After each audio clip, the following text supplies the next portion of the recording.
Olá, olá, olá, hello, hello, hello. Como é que vocês estão? Tudo certo? Bom, voltamos aqui com mais uma aulinha, né, dos nossos conteúdos direcionados para a prova da UNIT. O conteúdo que a gente vai trabalhar hoje, como vocês já podem estar vendo aí na nossa tela, né? A gente vai trabalhar com os adjetivos. É muito importante porque os adjetivos eles são extremamente importante, mas enfim, são extremamente importantes, né?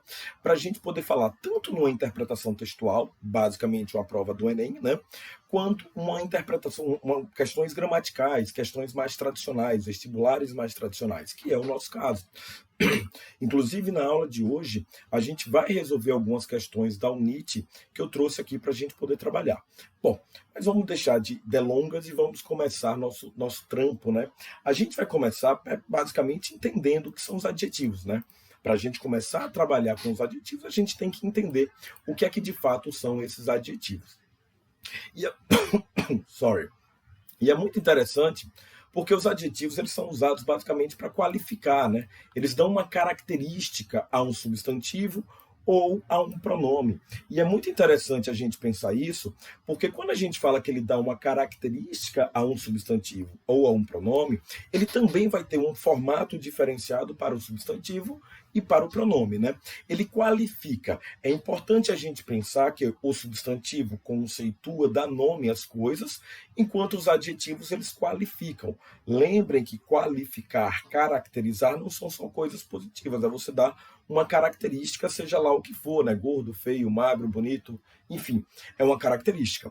Bom, quando a gente está falando dessas caracterizações, elas podem ocorrer, como eu já falei para vocês, em substantivo, ou basicamente em um pronome.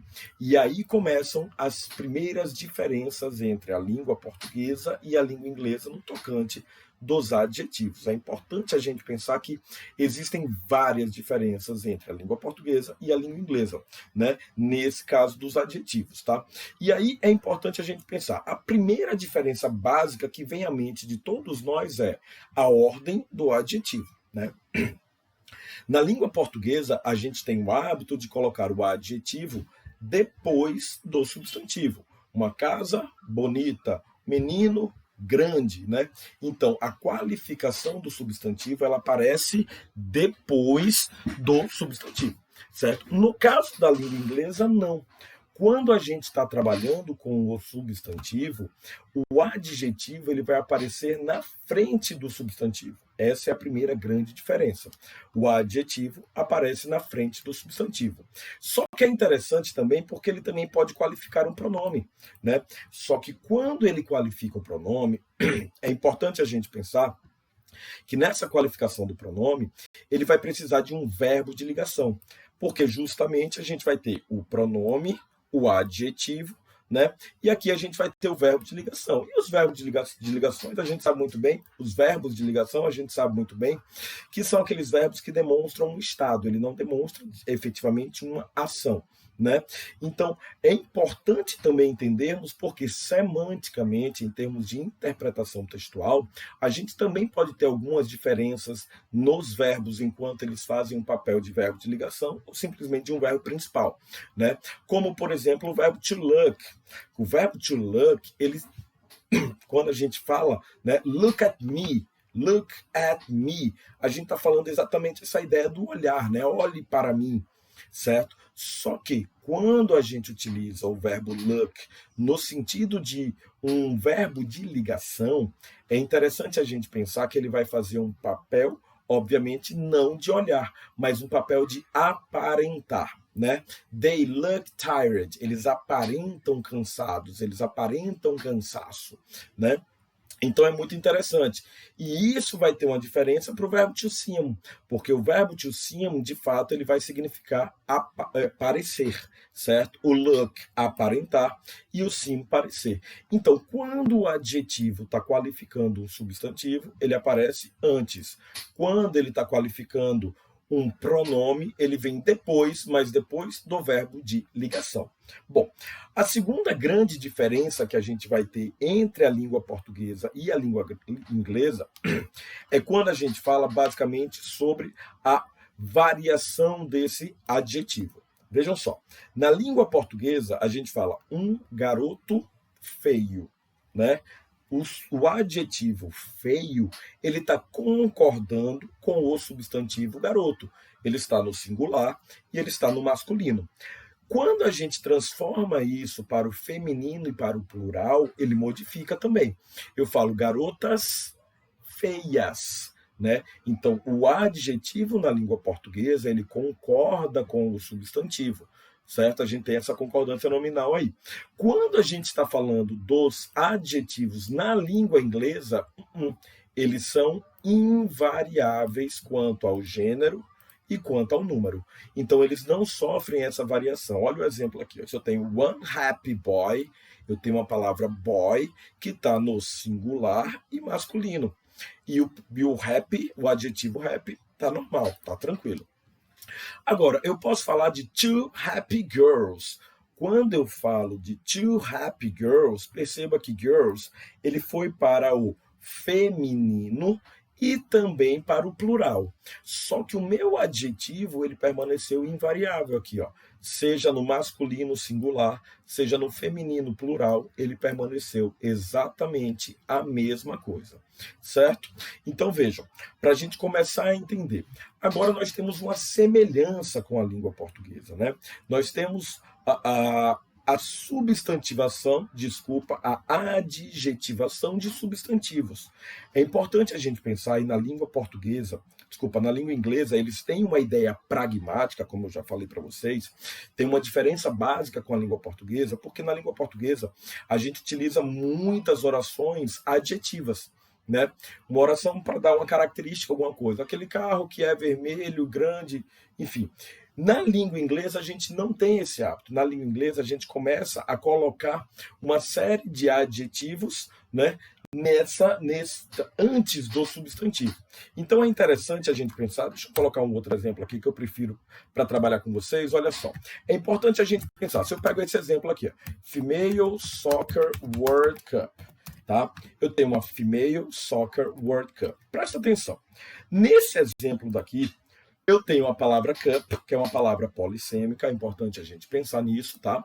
Ela pode significar xícara, a cup of coffee, né? E ela pode significar a Soccer World Cup, ou seja, uma Copa do Mundo de futebol, né?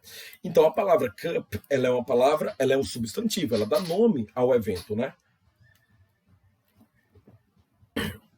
Ela dá nome à coisa, na verdade. Então eu tenho a palavra word, que a palavra word, por si só, ela é um substantivo. Mas nesse caso daqui, ela está qualificando a palavra Copa. Eu estou falando que não é uma Copa qualquer, é uma Copa do Mundo. Então, do mundo, nesse caso, qualifica a palavra Copa, certo? Mas é uma Copa do Mundo de quê? É uma Copa do Mundo de futebol. Então, soccer, que também é um substantivo, tá? Nesse caso, ele está qualificando a estrutura World Cup. E female, que já é um adjetivo por si só, é o único adjetivo dessa estrutura daqui. Então, é importante a gente pensar que teremos vários adjetivos fazendo papel de vários substantivos fazendo papel de adjetivos, né?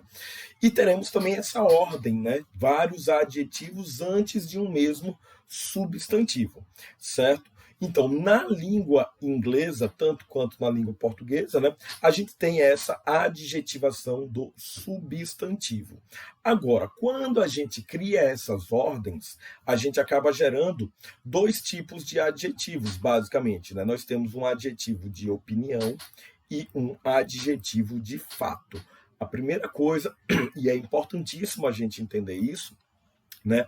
Para quem quiser dar uma viajada um pouco mais, tá? Vai fazer a prova do Enem, por exemplo, se você pega um texto que ele é um texto discursivo, basicamente, né? Ele vai trazer muitos adjetivos de opinião. Uma tipologia textual discursiva, ela vai trazer muitos adjetivos de opinião. Enquanto que você pega, por exemplo, textos literários, né, na verdade, podem também trazer muitos adjetivos de opinião. Por quê? Porque carregam uma subjetividade. Agora, quando a gente está falando de uma função, por exemplo, referencial, né? No outro caso, a gente falou de uma função poética, mas nesse caso, quando a gente fala de uma função referencial, provavelmente a maioria dos adjetivos que a gente vai encontrar lá vão ser adjetivos de fato, porque eles tentam ser mais diretos, mais objetivos, eles tentam ser mais imparciais, né? E o que seria um adjetivo de opinião e um adjetivo de fato? Como eu já falei para vocês, como o próprio nome já diz, né? A opinião ela transmite uma subjetividade, o fato não. Por exemplo, se eu falo para vocês que essa parede é verde, isso é um fato, não tem como mudar, né? Não temos como modificar isso. Então veja só, o que é o adjetivo de opinião? E isso é muito importante, porque a gente está vivendo um momento no Brasil que a gente não sabe o que é fato ou opinião, né?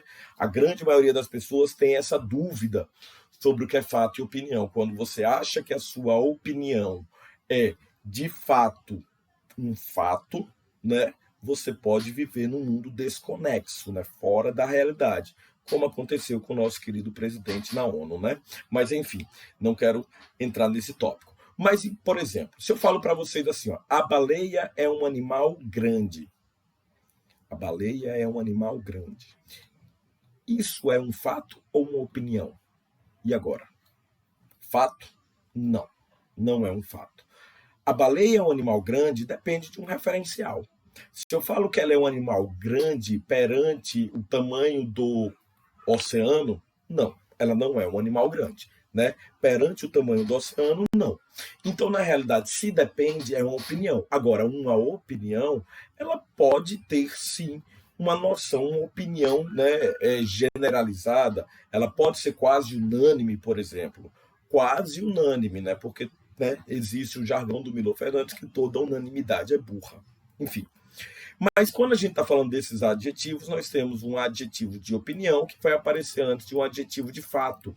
Aí, por exemplo, eu vou falar an expensive red car. Expensive é um fato, ou desculpa, é uma opinião, caro, né? Eu posso achar caro, você pode não achar, mas o que é vermelho, eu não tenho como achar que é vermelho e você não achar que não é vermelho, né? Enfim, então, isso aí a gente tem que entender bem, porque isso nos ajuda numa interpretação textual, certo? Outra coisa que vai nos ajudar numa interpretação textual é o entendimento desses sufixos, tá? O entendimento dos sufixos. Os sufixos, por exemplo, eles são muito importantes porque a gente vai ter basicamente dois sufixos que são fundamentais para a gente entender. Vejam só, ó, eu tenho o sufixo full. O sufixo full, por exemplo, ele vai ser um sufixo de substantivação. Desculpa, falei bobagem. De adjetivação. Ele vai ser um adjetivo, ele vai ser um sufixo de adjetivação. Ou seja, certo? Eu vou colocar o sufixo full numa palavra e ela vai se transformar em um adjetivo. Por exemplo, se eu pego a palavra beauty é o substantivo que significa beleza. Mas se eu falo beautiful, aí eu já transformo aquilo numa pessoa que é bonita, né? No bonito, bonita, certo? Então, o full, ele é um sufixo de adjetivação. Vejam para vocês não confundirem com o full com dois L's, porque o full com dois L's significa cheio, completo, né? E nós temos também o adjetivo ness, o sufixo ness. O sufixo ness, ele vai trabalhar com a ideia, agora sim, de substantivação. Qual é essa ideia de substantivação? Por exemplo, se a gente pega a palavra happy ela é um adjetivo, né? Mas se eu transformo essa palavra com o sufixo ness e coloco happiness, ela já se transforma num substantivo. Então, happy, adjetivo, happiness, substantivo. Então, é importante a gente entender isso para as nossas interpretações textuais, né? E quando a gente está falando de adjetivos, nós temos mais dois tipos de sufixos que a gente já comentou sobre eles quando falávamos de tempos verbais. O ing pode fazer papel de adjetivo, como também pode fazer papel de substantivo, lembrem disso. Mas o ed, ele somente faz o papel de verbo ou de adjetivo. E é muito interessante a gente pensar, porque a relação do ing e o ed, eles vão estar com a relação de atividade ou passividade. Como assim, professor? Ativo e passivo com adjetivos. Bom, vamos lá. Se eu pego, por exemplo, o adjetivo fascinating, e ele termina com ing, ó. The player's performance was fascinating. Ou seja, o que é que aconteceu? Ele está criando uma situação de fascínio ou ele está recebendo isso? Né? Como ele está criando essa situação de fascínio, ele tem uma ideia ativa, um sentido ativo. E isso vai acontecer quando a gente utiliza o ing. A gente pode falar, por exemplo, de interesting class. Interesting class é uma aula que provoca o interesse. Ela é uma aula interessante, né?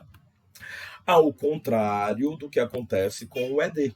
Porque o ED ele vai passar uma ideia de passividade, né? They were interested or fascinated, ó. They were fascinated by the player's performance. Ou seja, aqui provocou, aqui sofreu o fascínio.